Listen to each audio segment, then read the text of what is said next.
en termes chiffrés au niveau du budget du ministère de l'Environnement.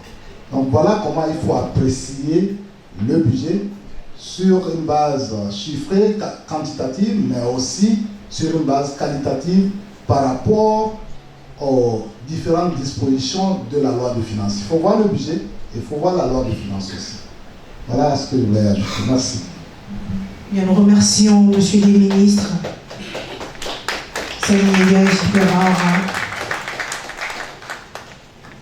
Bon, vous savez, quand les ministres des Finances parlent, on n'a pas la même compréhension. Donc, je suis parmi le maillon faible dans la compréhension. Donc, c'est quand il a répété un peu que j'ai compris. Donc, peut-être il y a certains qui sont dans mon cas. Si j'ai bien compris, Monsieur le ministre, si j'ai bien compris, dans le budget, il y a une partie claire où on peut voir, indexer la contribution pour les aspects écologiques.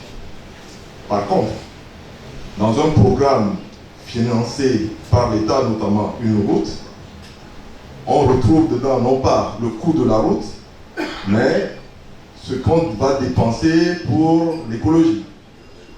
Et donc, quand on prend le budget globalement, on ne peut pas voir que à ce niveau, il y a aussi des coûts qui ont été engagés pour l'écologie.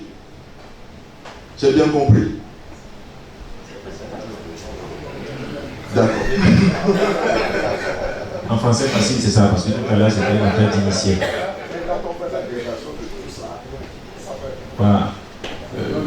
Monsieur Bougo nous fait bien de rappeler que nous ne sommes pas tous nantis d'agrégation, et que donc il faut de temps en temps regarder français facile, pour qu'on comprenne tous. Mais on aura tous compris. Disons que la préoccupation de M. Moubarak était justement un certain nombre d'indicateurs qui prendraient en compte le respect de l'environnement, et la réponse apportée par M. le ministre est que justement, sur différents axes, cette volonté-là est clairement affichée, exprimée et traduite dans les faits. Nous vous disons infiniment merci. D'autres préoccupations qui seraient les vôtres, nous avons la chance d'avoir ces différents intervenants. Nous avons aussi Monsieur le ministre qui est très pointu dans la question des infrastructures. Donc si vous avez des questions sur des ouvrages passés, futurs, notamment dans le programme du candidat, c'est le moment de profiter de l'occasion pour en savoir un peu plus. Par là, s'il vous plaît.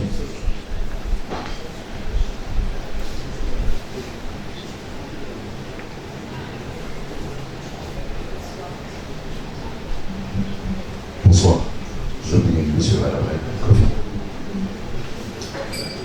Ça sera sur le plan du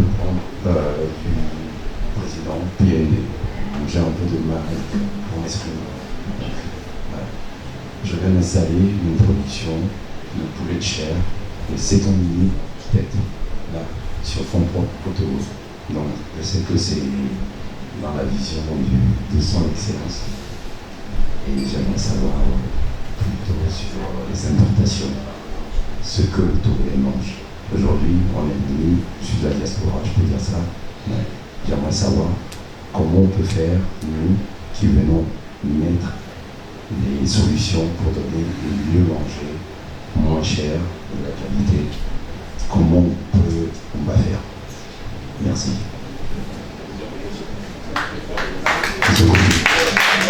Merci. En gros, quelles dispositions protectionnistes sont prises, voilà, pour protéger la production du marché national? Voilà. Je crois que ça ressemble plutôt à ça, s'il faut parler en français facile. Une autre préoccupation, s'il vous plaît.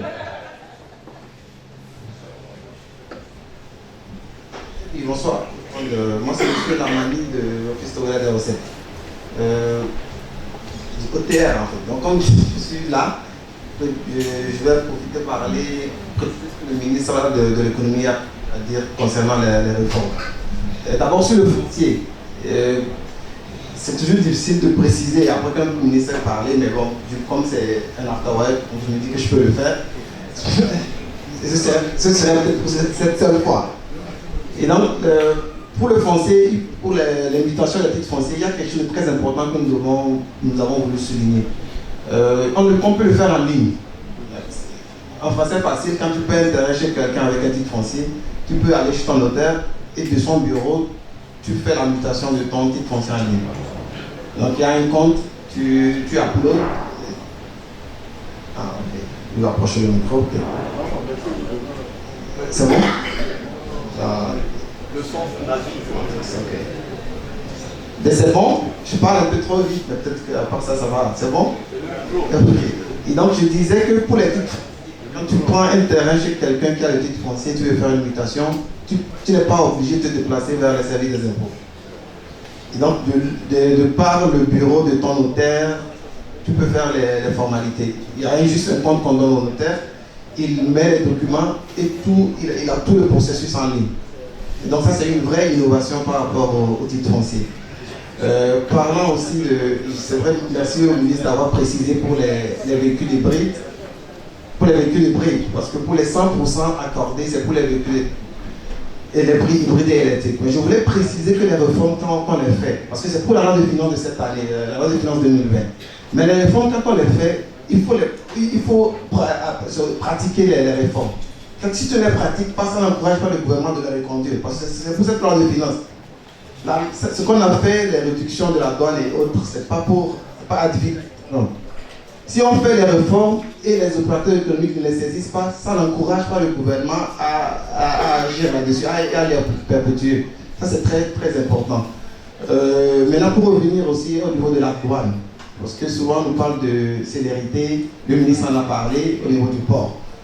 Il y a une mesure actuellement, je sais que les gens vont en parler, ils disent non, le TER vient de sortir une note de service, disant par exemple que si tu as des arrêts d'impôt, on ne va pas faire sortir tes marchandises. Bon, maintenant, pour être dans le souci du Green Business et du PND, nous, au niveau de l'OTR, quand tes marchandises arrivent, même si tu as des arrêts d'impôt, il y a un système au niveau de la douane où on peut faire sortir tes marchandises. Et il y a sous-scellé, on les met sous-scellé, et quand tu arrêtes maintenant, tu viens passer les autres formalités. Mais il y a toujours cette célérité au niveau du port, et cela permet la célérité au niveau du port. Maintenant, pour revenir au PND, puis ça c'est pour nous adresser à nous jeunes en fait.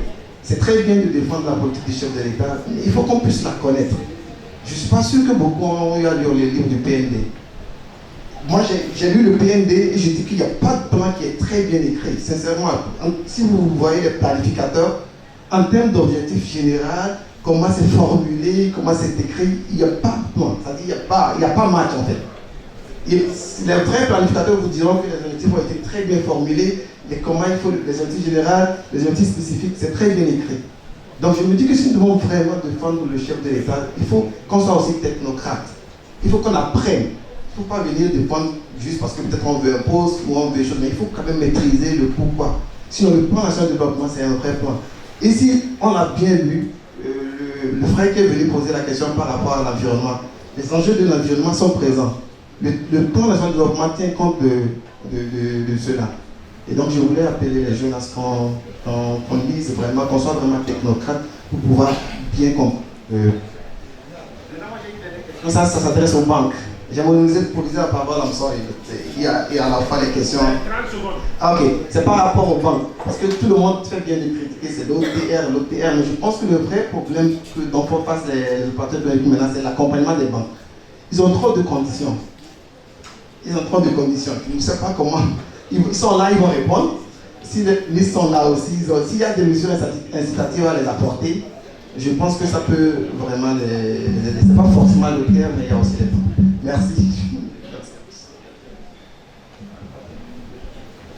Merci. Merci à vous. C'était le deuxième intervenant. Quelques parties informations et une seule partie questions concernant les banques. Est-ce qu'il y a une troisième préoccupation, s'il vous plaît? Une minute. Là, je vais ouvrir mon chrono. Bonsoir à tous. Aristide Amizin, je suis gérant d'entreprise spécialisé dans les énergies renouvelables. Monsieur le ministre, il y a quelques semaines, on a lancé un appel d'offres concernant l'électrification des 317 localités au Togo. Mais dans le dossier d'appel d'offres, il y a une question d'1 million de dollars. Il faut avoir fait 200 à 300 millions de chiffres d'affaires chaque année sur 3 ans.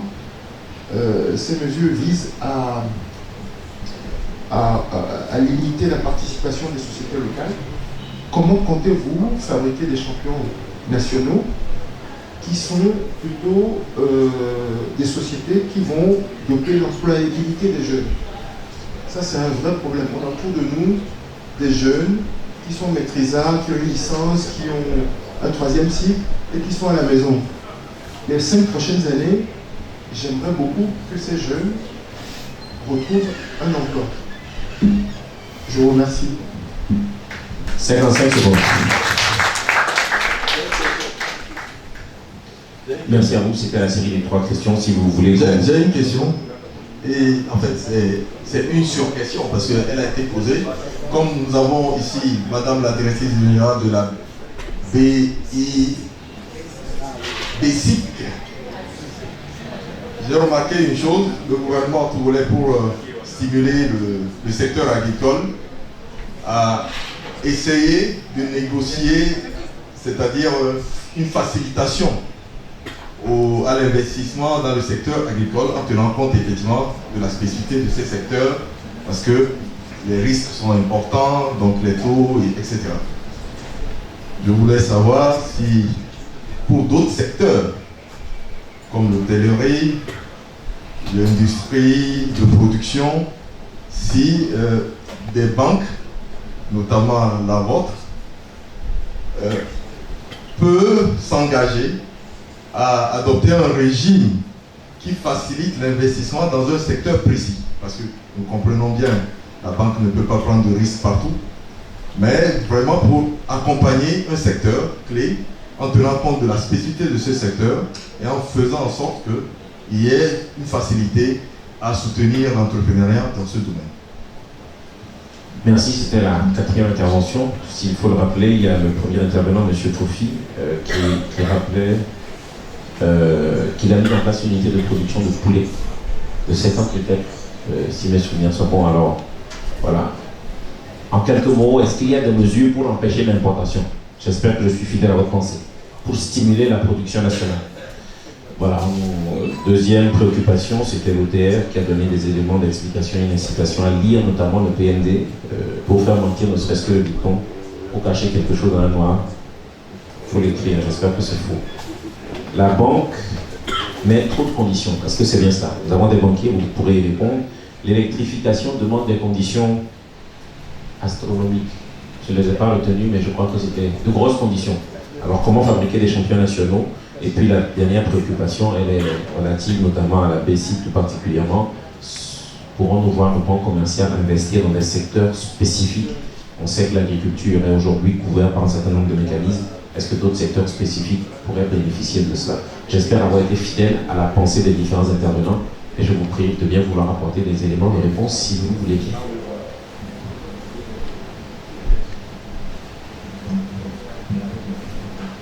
Je constate que mon ami Gilbert tourne toujours la tête vers l'écran quand on apporte le micro. Et que l'hôtesse qui apporte le micro n'est pas dans le champ de la caméra. Je voudrais inviter la caméra à fixer le champ pour que Gilbert voie. Comme ça, ça lui permettra de prendre le premier micro. Alors, je voulais remercier tous les intervenants et saluer aussi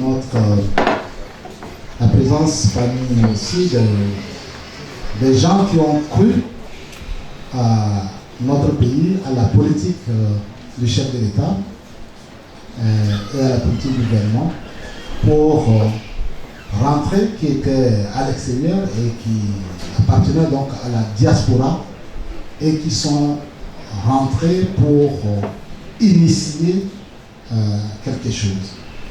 C'est à encourager et c'est tout ce à quoi le président de la République travaille, que l'environnement soit attractif, qu'il soit attractif aussi bien pour les investisseurs nationaux que pour les investisseurs étrangers.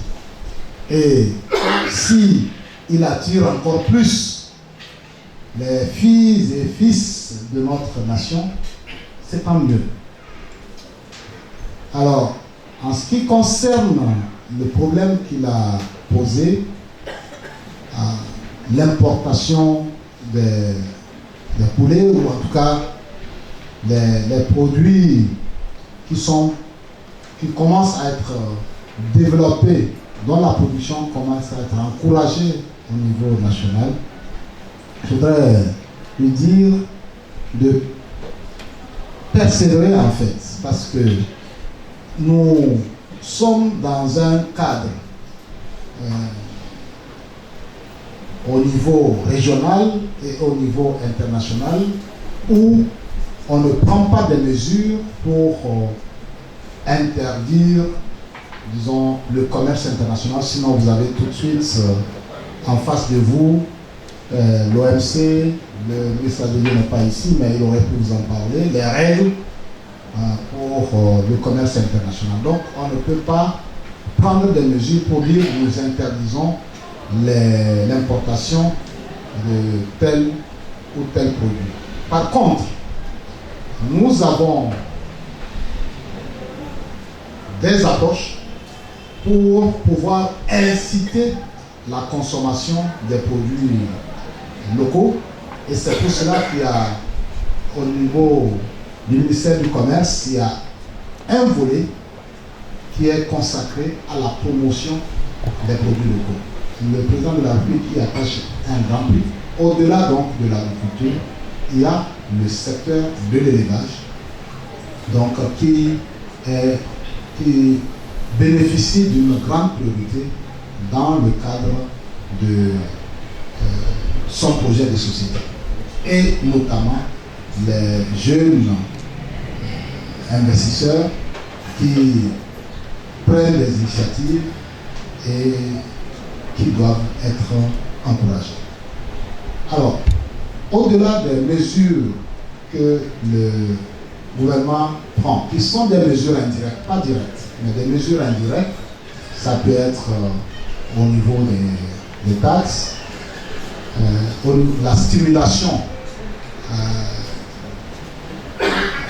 à la consommation des produits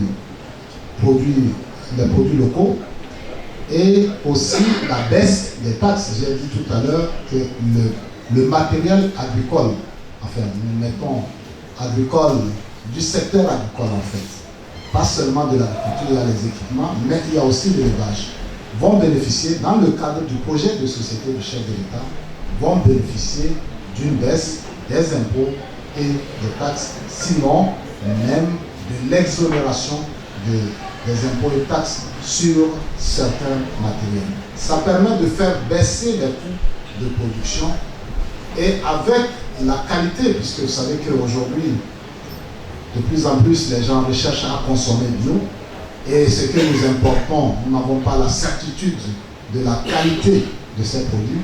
Donc, ces mesures prises, qui seront prises par le gouvernement, parce que c'est dans le cadre du projet de société du chef de l'État, pour baisser les prix des productions locales, associées à la qualité de ces produits, vont faire en sorte que le consommateur aura à faire le meilleur choix, et le meilleur choix, ce sera le produit local à un meilleur prix. Voilà ce que je voudrais dire. Je laisserai quand même une question à Gilbert. Alors, la deuxième question, c'était plus des commentaires. Je vais passer. La troisième, c'était l'appel d'offres pour les 317 localités. En réalité, il ne faut pas voir ça de cette façon. Ce n'est pas... L'appel d'offres n'a pas précisé que c'est des investisseurs internationaux qu'on recherche. D'accord? Des entrepreneurs internationaux. Il y a bien des entreprises qui sont locales et qui peuvent peut-être s'associer et pouvoir, en groupement, pouvoir, disons, bider, solutionner, bider. Donc, mais ce que nous recherchons, ce n'est pas pour éliminer l'entrepreneuriat local.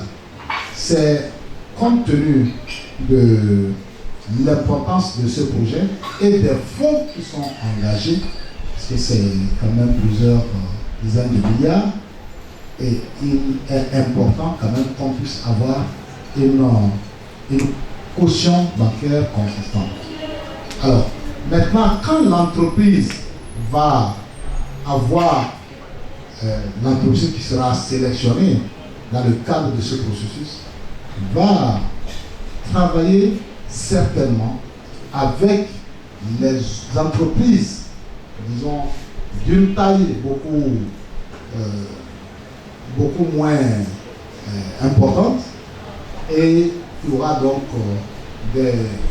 une subdivision, en tout cas, il pourrait avoir donc de la sous-traitance, et nous encourageons d'ailleurs dans le cadre des marchés publics la sous-traitance avec les entreprises nationales et avec aussi les PME. Et ça figure aussi en bonne place dans le projet de société du chef de l'État. Donc ça, c'est quelque chose qui va être renforcé, surveillé avec des mécanismes de contrôle pour s'assurer que les entreprises étrangères qui disons, bénéficient des marchés, de la confiance, donc des marchés au niveau national, collaborent à un certain niveau avec les entreprises nationales et les PME. Donc voilà, ce n'est pas pour éliminer les entreprises nationales, bien au contraire. Merci. Nous remercions Monsieur le ministre de l'Économie et des Finances. Imaginez le ministre des Finances qui répond à toutes les questions sauf à celles liées aux banques. Ça c'est un piège. Non, d'abord sur la protection de la production nationale. Le ministre Sali vient de tout dire. Il est arrivé ces derniers temps que nous recevions des travailleurs ou des responsables de centrales qui étaient préoccupés par des délocalisations. Des gens qui s'installent de l'autre côté de la frontière mais inondent le marché togolais de leur production. Donc ça va au-delà de l'agriculture et de l'élevage. Je ne veux pas citer des secteurs spécifiques, mais cela existe. Et à ce stade-là, ce que nous pouvons faire, c'est ce que le ministre des Finances et de l'Économie vient d'indiquer.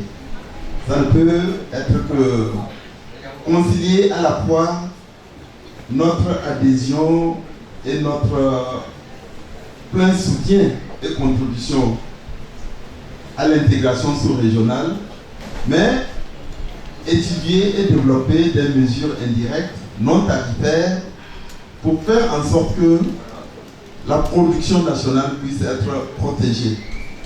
Et en matière agricole, il va nous falloir aussi faire beaucoup plus d'efforts en matière de normes et de qualité. Lorsque les normes et les qualités seront assurées, cela va aussi renforcer la compétitivité des produits togolais.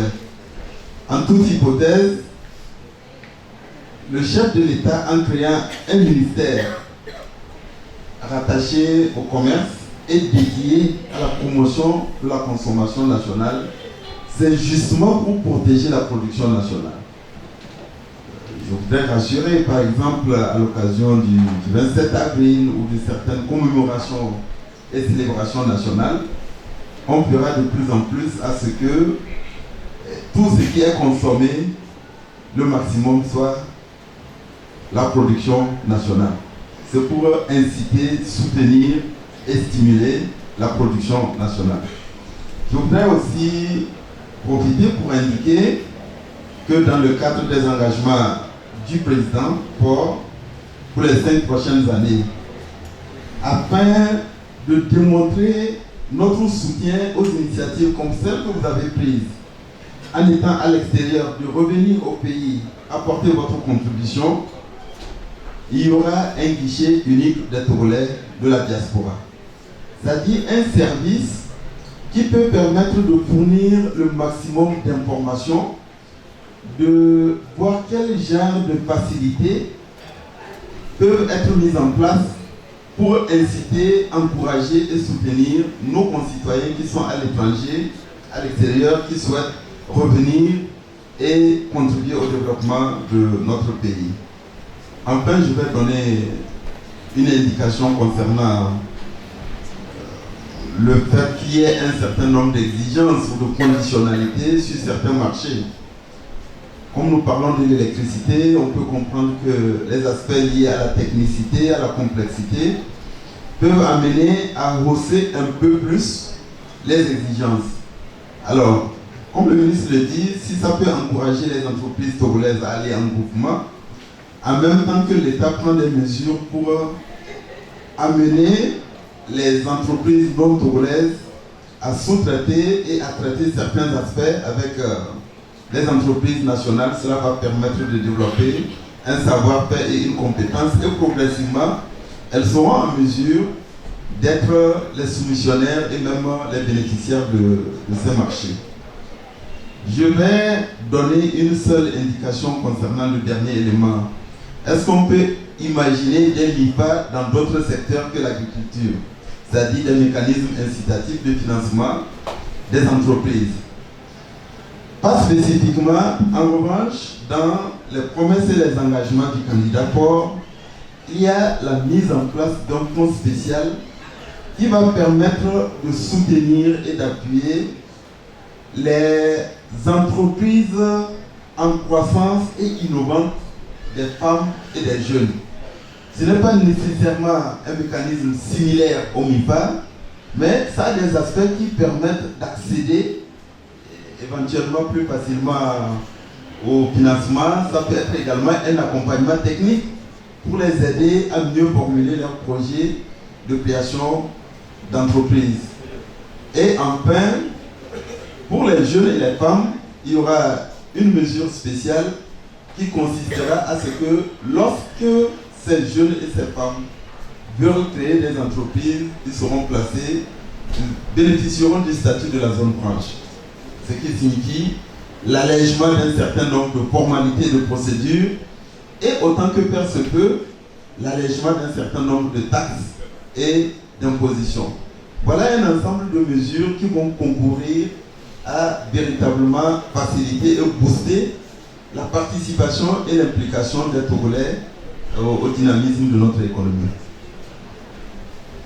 Merci. Merci beaucoup. Bien, nous espérons que les apports de M. le ministre, M. Sani Yaya et Gilbert Bahara viennent en réponse ou en ajout à vos différentes questions ou à vos différents points de vue. Elles étaient sur l'inquiétude des intervenants, sur le questionnement climatique, le PND et la banque. Et voici la synthèse faite.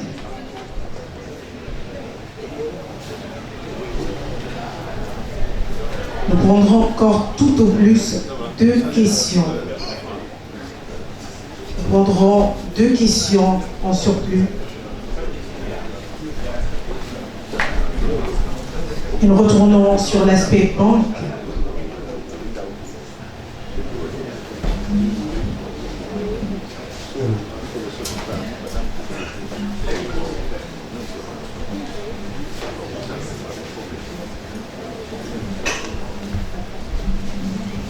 Bonsoir à tous. Je suis Madame Kossoumi Josiane, DG District Togo. Donc j'ai été interpellée par une question très pertinente et qui me donne l'occasion quand même de faire connaître la banque et ses activités. Mais de prime abord, je voudrais quand même préciser que la BICIC Togo, aujourd'hui, elle est quand même une banque qui est connue de la population togolaise. Pourquoi? Parce que, premièrement, l'État togolais est actionnaire de la BICIC Togo, du groupe BICIC. Et l'État togolais fait partie des membres fondateurs du groupe BICIC. Donc la question qu'on me pose pour voir si la BICIC doit rester en marge des investissements du programme PND, je dirais non. Et c'est l'occasion déjà d'expliquer ce que nous sommes en train de faire, même si aujourd'hui cela ne ressort pas. Tout à l'heure, le ministre des Finances, de l'économie et des finances avait parlé des projets sur les infrastructures. Par rapport à ça, nous avons déjà participé à 2 grands projets qui sont en cours. Je vais faire les noms pour le moment, mais nous avons activement participé sur les 2 grands projets d'infrastructure. Ça, c'est déjà un premier point. Et le deuxième point, c'est par rapport au volet agriculture. Et la bonne nouvelle, c'est qu'au départ, la BICIC Togo n'avait pas signé de contrat de partenariat avec le MIFA. Mais avant la fin de l'année 2019, nous avons signé cette convention de partenariat. Et aujourd'hui, nous sommes prêts en tant que banque pour partager le risque avec MIFA et accompagner le programme du président de la République. Le troisième volet aussi sur lequel moi je voudrais insister, qui est aussi important, ça concerne surtout les salariés du secteur public. Et ça, c'est sur le volet immobilier. Le volet immobilier, aujourd'hui, je me rappelle le mois dernier, le ministre des Finances en parlait lors de notre rencontre. Le secteur immobilier est également un volet qu'il faut suivre et accompagner. Et à cet effet, nous avons un vaste programme. Et nous avons un budget à peu près de 10 milliards pour accompagner les salariés pour le volet immobilier. Donc, je ne veux pas, on est en pourparlers, on a déjà signé un premier contrat, mais pour le moment, sur le plan stratégique, je préfère me taire. Et après les élections, vous allez entendre beaucoup plus parler de la BICIC. Je vous remercie.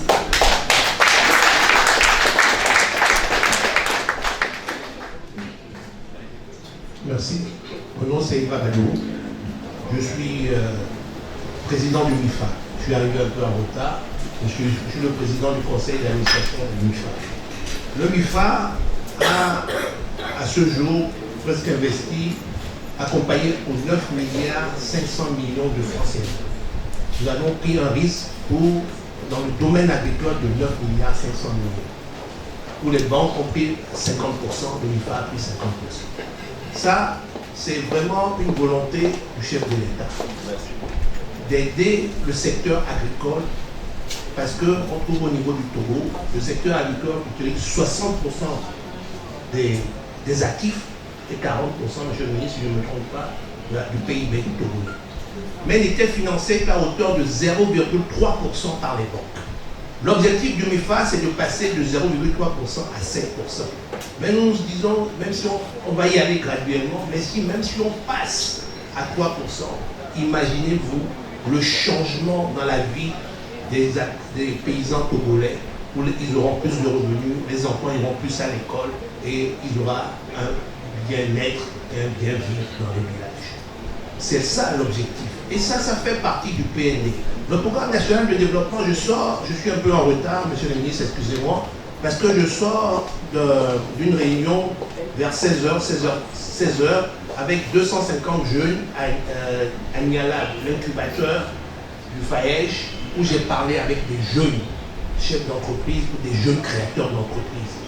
Vraiment, ils en veulent, ils sont à la recherche. J'ai dit, mais nous avons une opportunité. Moi, je parle en tant que chef homme d'affaires. Nous avons une opportunité avec le PND. Le PND, moi je considère ça comme le New Deal aux États-Unis ou le plan Marshall. Tout à l'heure, quelqu'un disait il faut des champions togolais. Et j'ai dit, et je le redis toujours, le PND est l'occasion rêvée pour créer ces champions togolais. Parce que c'est la fenêtre de tir. J'ai dit que si nous ne nous enrichissons pas jusqu'en 2022, c'est fini, il faut attendre encore une autre génération. Parce que dans ce PND, il y a tout. Monsieur le ministre disait quelque chose tout à l'heure. J'ai reçu un investisseur européen hier à déjeuner. Moi, j'ai un banquier qui m'appelle de Paris, il dit j'arrive à Lomé, je vais venir le 16. Il dit mais nous on est en campagne, non. Il faut qu'on parle parce que je dois avoir un comité de direction début mars. J'ai de l'argent pour le Togo. Je veux savoir ce qui se passe au Togo pour essayer d'avoir une ligne de crédit pour le Togo. Voilà la réalité. Mais je disais, jusqu'à il y a 2 ans, je disais au chef de l'État, mais les hommes d'affaires togolais sont ceux qui sont dans les avions, on tourne partout. Mais depuis qu'il y a le PND, moi je ne voyage plus.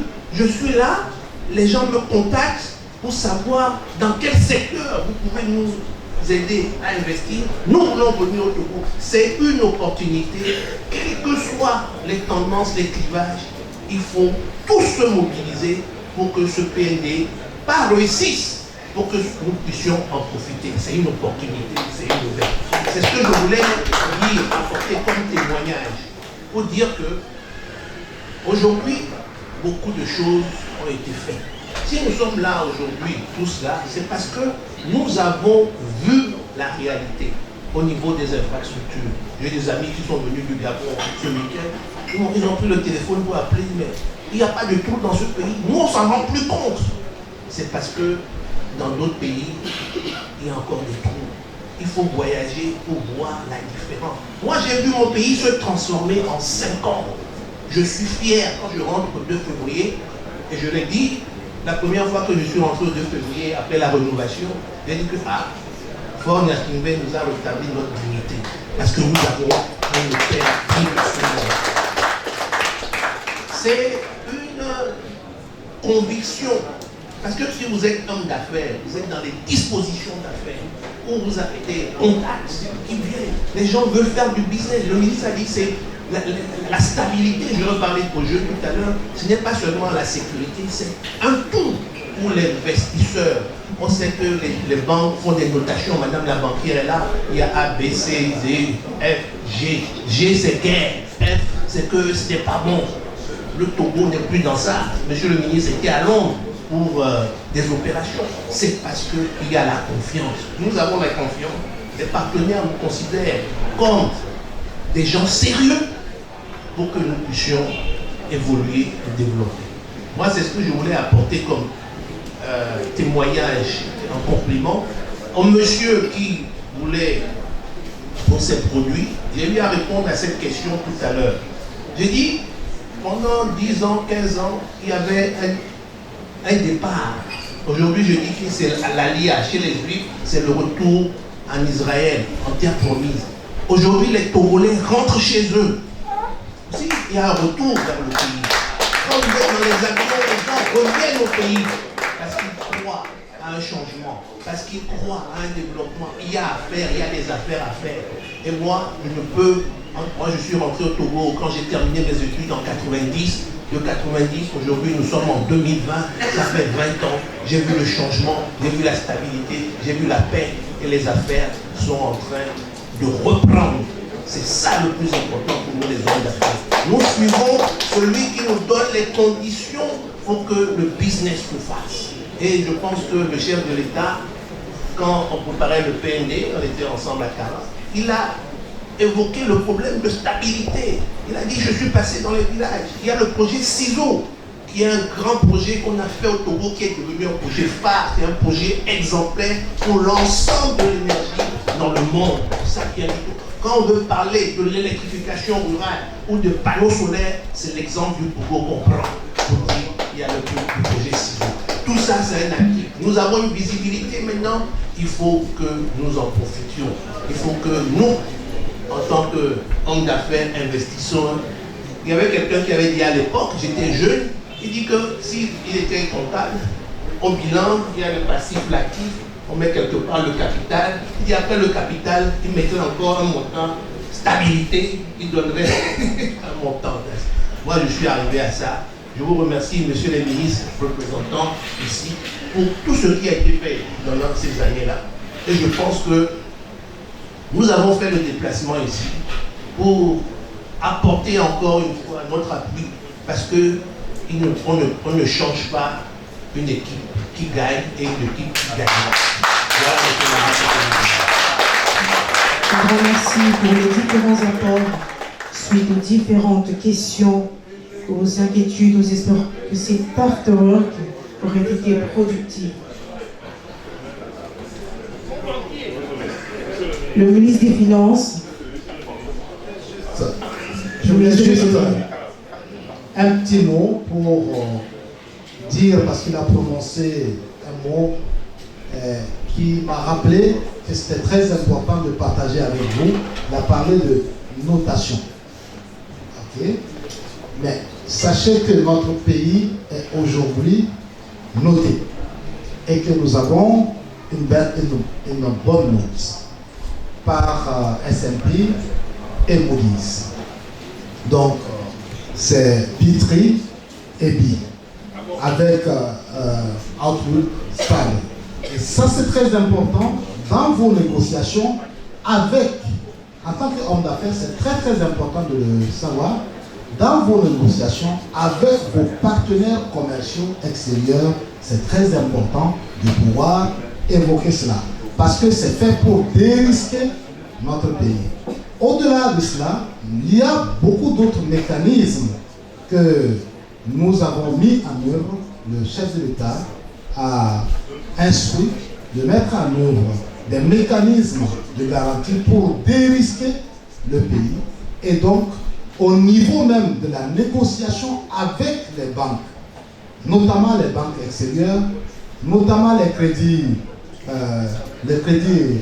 import, les crédits export, notamment les crédits documentaires et même les financements auprès des banquiers, vous avez maintenant la possibilité de pouvoir négocier la prime de risque qu'ils mettent là-dessus, parce que ce qui fait que le financement ressort cher, c'est la prime de risque. Et cette prime de risque, l'État a investi pour, a travaillé pour diminuer la prime de risque et donc diminuer normalement le coût du crédit. Donc c'est l'information que j'avais voulu vous apporter. Merci. Alors, merci Monsieur le Ministre. Beaucoup d'intervenants demandent à prendre la parole, mais nous avons humblement leur demandé d'avoir la possibilité éventuellement de poursuivre hors micro, si vous voyez ce que je veux dire. Nous vous disons infiniment merci pour vos différentes contributions et nous sommes convaincus que tout ne peut pas être réglé dans des échanges qui durent à peine en 40 minutes. Donc nous vous demandons humblement de nous laisser la possibilité de continuer en off. Je voudrais exprimer notre gratitude au Select qui nous accueille. Monsieur le ministre disait que c'est la première fois qu'il met les pieds, mais là je peux vous dire que vous avez vu le Select dans une autre configuration. Dans une autre configuration, il fera un peu plus sombre, il y aura de la belle musique, il y aura surtout de la danse. Et donc vous êtes invités que ce premier pas ne soit pas le dernier, ainsi que tous les invités qui sont là. Pareil pour la Villa, qui nous a accueillis aussi, à qui nous disons infiniment merci. La préoccupation des uns des autres tout à l'heure, si vous me permettez de faire une synthèse, je n'en ai pas la prétention, elle va être forcément pour nous d'aller lire le PND. C'est absolument capital si nous voulons saisir les opportunités et on faut connaître le contenu. Donc, faisons-nous l'obligation d'aller lire le PND pour en parler. Je me permettrai aussi de saluer une éminente personnalité qui est restée discrète, mais qui est restée l'acteur avec toutes ces équipes de la transformation au niveau infrastructure de notre pays sur ces 5 ou 6 dernières années. J'ai été de certains combats où ces visites inopinées ont mis la pression sur les équipes. Je l'ai vu prononcer des discours, je l'ai vu faire des projets. Et je voudrais rappeler que si tout va bien, on a l'habitude de dire que les trains qui arrivent à l'heure n'intéressent personne. Et pourtant, mener à bien un projet lourd en termes de ressources, lourd en termes de maîtrise des équipements, pour que ces infrastructures nous puissions en jouir, il faut beaucoup de rigueur. Je voudrais donc saluer la présence du ministre Nissao Yonfam, qui est un véritable serviteur de la République. Toutes ces personnalités-là que nous avons tirées aujourd'hui au Select ou à la Villa, nous voudrions les y voir plus souvent sur les activités plus fun et plus distractives. Nous sommes bien conscients que pour que les affaires aillent bien, il faudrait qu'ils quittent de temps en temps leur bureau feutré pour venir danser de temps en temps avec nous. Parce qu'autour d'un verre de champagne, on peut aussi faire des propositions. Donc, je me permettrai aussi d'inviter un certain nombre de jeunes, ou de moins jeunes, qui ont peut-être compétit ou fait des dossiers d'appel d'offres qui n'ont pas abouti, qui ont des propositions. Celui qui élève les poulets, il disait par exemple qu'il y a des mesures incitatives ou de protection au niveau du Ghana ou de la Côte d'Ivoire. Bref, soyons force de proposition, amenons éventuellement des décrets, des projets de loi de pays similaires qui qui respectent, on va dire, la réglementation sous-régionale et qui puissent être des solutions pour nos politiques afin de prendre des décisions utiles. Si nous allons à une compétition et que nous échouons, approchons, on va dire, les autorités pour que sur les compétitions qui viendraient après, on puisse mettre des mesures qui encouragent et qui protègent l'entrepreneuriat national. Nous qui sommes tous là ce soir avec la prétention de vouloir construire quelque chose, eh bien, soyons force de proposition. Disons-nous simplement que les politiques, bien sûr, ils peuvent avoir la volonté et l'écoute, ils ont parfois besoin d'avoir des solutions techniques et qu'on leur chuchote des solutions efficaces à l'oreille. Je crois qu'il y a beaucoup de bonne volonté, comme nous avons pu le voir ce soir, et nous disons infiniment merci aux uns et aux autres d'avoir contribué à cette soirée. Donc, des propositions, monsieur le ministre Gilbert Bawara, nous allons lui accorder le mot de fait, bien évidemment. Il saura mieux que personne synthétiser tout cela. Il saura aussi transmettre toute notre gratitude et nos bons souhaits à notre candidat dont il porte si bien les couleurs ce soir. À titre de rappel, il y a un livre d'or disponible, mais aussi un registre d'enregistrement des soutiens au niveau des hôtesses. Un livre d'or et un registre d'enregistrement des soutiens au niveau des hôtesses, s'il vous plaît. Merci. Je voudrais d'abord réitérer notre gratitude et nos remerciements à Latif et à Youssouf pour cette belle initiative prise en nous réunissant autour d'un verre et autour de ces échanges ce soir. J'ai l'impression de m'être trompé et si d'ici demain matin, j'ai la possibilité de voir le candidat pour Zinda Nyasingbe, je lui dirais qu'il n'est pas encore trop tard pour avoir un directeur de campagne en la personne de M. Yves Padou. Parce qu'en l'écoutant parler, développer tout ce qu'il a développé, je crois qu'il pourrait être bien dans ce rôle de directeur de campagne. Donc on a encore une semaine devant nous, il peut jouer un rôle. Alors je voudrais vraiment vous dire à chacune et à chacun et à tous nos remerciements, le ministre de l'économie et des finances et moi-même, notre frère le ministre Union Femmes, mais surtout au nom du président de la République, candidat pour Zinda Nyasingbe, vous dire nos sincères remerciements et notre gratitude, sans doute pour votre soutien, votre confiance, vos prières. Ce dont nous avons besoin, c'est d'achever cette campagne dans le calme, dans la sérénité, dans la tranquillité, sans qu'il y ait d'incidents, sans qu'il y ait de tensions, sans qu'il y ait de violence. Parce que ce soir, nos échanges ont démontré qu'il y a tellement de potentiel, qu'il y a tellement de possibilités, que chacun de nous a une idée, comme l'a dit le présentateur. Au-delà de ce que le ministre des Finances et moi nous avons dit, nous pouvons continuer à échanger, à recueillir vos propositions et vos idées pour nous améliorer et pour amener l'État à améliorer son action et la conduite des affaires du pays. Alors, comme le temps presse, nous avons hâte de terminer le 22 février. C'est vrai que c'est un scrutin à 2 tours, mais nous sillonnons le pays. Le ministre des Finances vient d'arriver du terrain. Demain, on continuera à être à l'intérieur du pays. Nous sillonnons partout et nous avons pas seulement la certitude et la conviction, mais tous les observateurs de bonne foi estiment que le soir du 22 février, les choses seront pliées et nous allons retourner. Et il ne faut pas que vos projets, ce que vous êtes en train de mener, pâtissent d'un ralentissement parce que certains se disent on est en élection, ou alors que vos bonnes idées et vos bons projets restent dans les cartons parce qu'on serait dans un processus électoral trop long. Donc à partir du 23, vous pouvez accélérer la cadence des investissements de vos activités et nous allons nous retrouver pour célébrer la victoire. Merci beaucoup. À très bientôt. Mais avant le 22, vous serez invité à une autre séance d'after-work, en tout cas sur un thème similaire, où nous tirons les leçons de ce qui s'est passé ce soir pour faire encore mieux. Vous êtes invité, comme nous le disons à l'Essin Ligor, c'est à votre discrétion, à votre volonté. Et il existe aussi une possibilité de contribuer à la campagne de notre candidat. C'est pour cela que nous avons parlé de registre d'enregistrement, pour qu'éventuellement vos contributions puissent être fidèlement transcrites et transmises à la cagnotte qui l'accompagne, parce que vous le savez, c'est aussi une question qui se gagne voix par voix.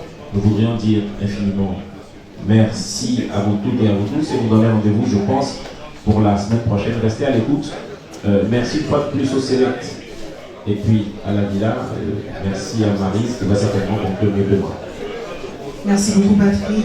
Mesdames et messieurs, tout plaisir a été nôtre d'avoir partagé ce moment avec vous, votre compagnie.